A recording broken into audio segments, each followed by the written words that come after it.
and welcome to a new series that I am doing where I will be reviewing Yaoi, and predominantly Yaoi anime, starting with OVAs, then maybe moving on to some of the series.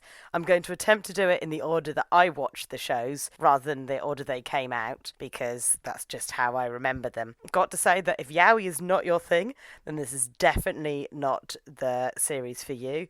And in case you're wondering, Yaoi is animation and manga that depicts male characters having a homosexual relationship, definitely a sexual relationship. It is created for females as a way of catering for female desire and women who are into man on man action, which I, for one, very much am. As a Slash fan, as a shipper, as a Yaoi fan, as a Barra fan, and very much a bit of a, for Joshi all round. As I said, I have been an anime fan for a while. I think I got into it round about 1995, and then I discovered Yaoi round about 1998. I was basically watching various shows on TV at the time and started thinking about how cute the boys were and how much like couples they would be. Particularly at the time I was watching Gundam Wing, and I was like, Troa and Catra, they're a couple. I would kind of think they should be a couple. I know they're both boys, but I think there's something there. So I went online, and the internet was very new at the time, and found out, lo and behold, I wasn't the only one that thought they should be a couple. And there was this magical place called fanfiction.net where people had been putting stories about them being together. And I was like, wow, this is amazing. And then one thing led to another, and then I discovered there was an entire genre for this kind of thing called Yaoi and Shonenai. And I was like, oh my goodness, I think I love this stuff. And I think I started watching, I think some of the first ones I saw were things like I Know Kusabi, Kasuna, is that The Legend of Blue Wolves, and Kazu Takina Uta. So the proper classics before I'd watched anything more modern. Around about the 90s was when Gravitation was a big thing. I loved Gravitation. And Gaku in Heaven was another great series. And I just noticed that how much this was out there. And that me, being a person that was into male and male romances, was beginning to think that, am I a little bit odd? Like, I'm doing a media study degree here, and there's talking about how much men like female scenes in movies. I was doing a course on, one of the modules was on trash and pornography in cinema. And I was sitting there thinking, that's not true. Some of us girls like male on male, but the consensus was going, I know, it's so amazing. Nobody, boys like girl on girl, but women never do. And it was so back in the early days. I mean, this was 1998, leading into the early 2000s, where people weren't really discussing openly female sexual desire and the fact that we too liked porn and were into things like yaoi.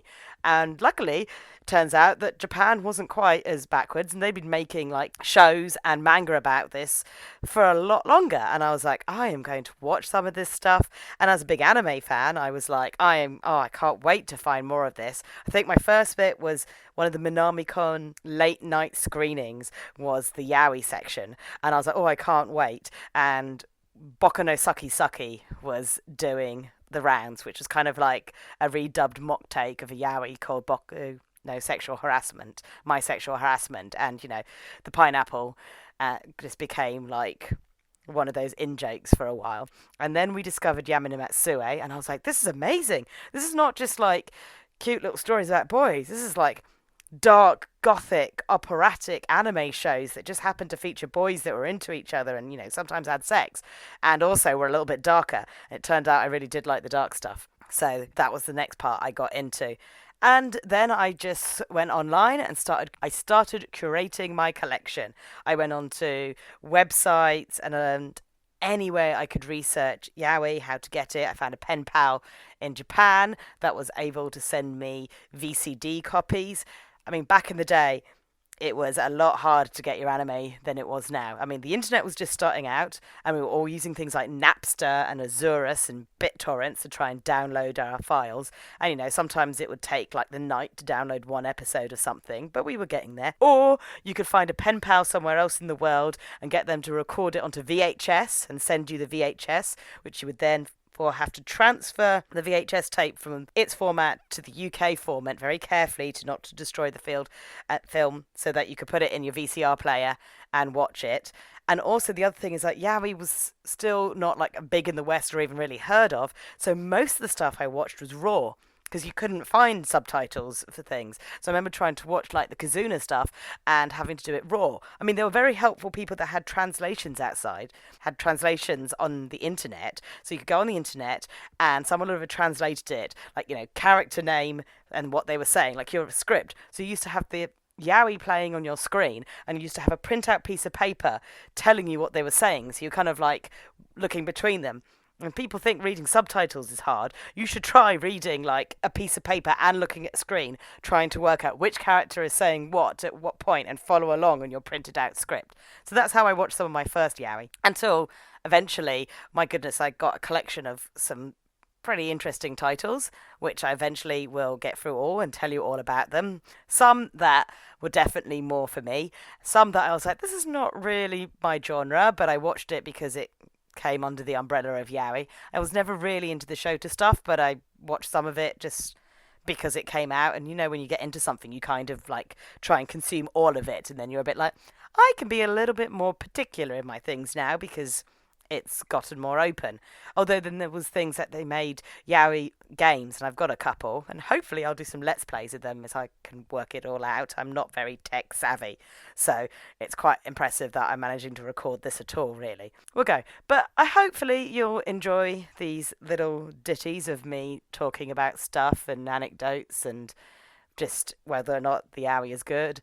Is it stood the test of time? Is it a little problematic? And yeah, there's a lot to be said about being problematic, but I think it's like anything from like the porn genre.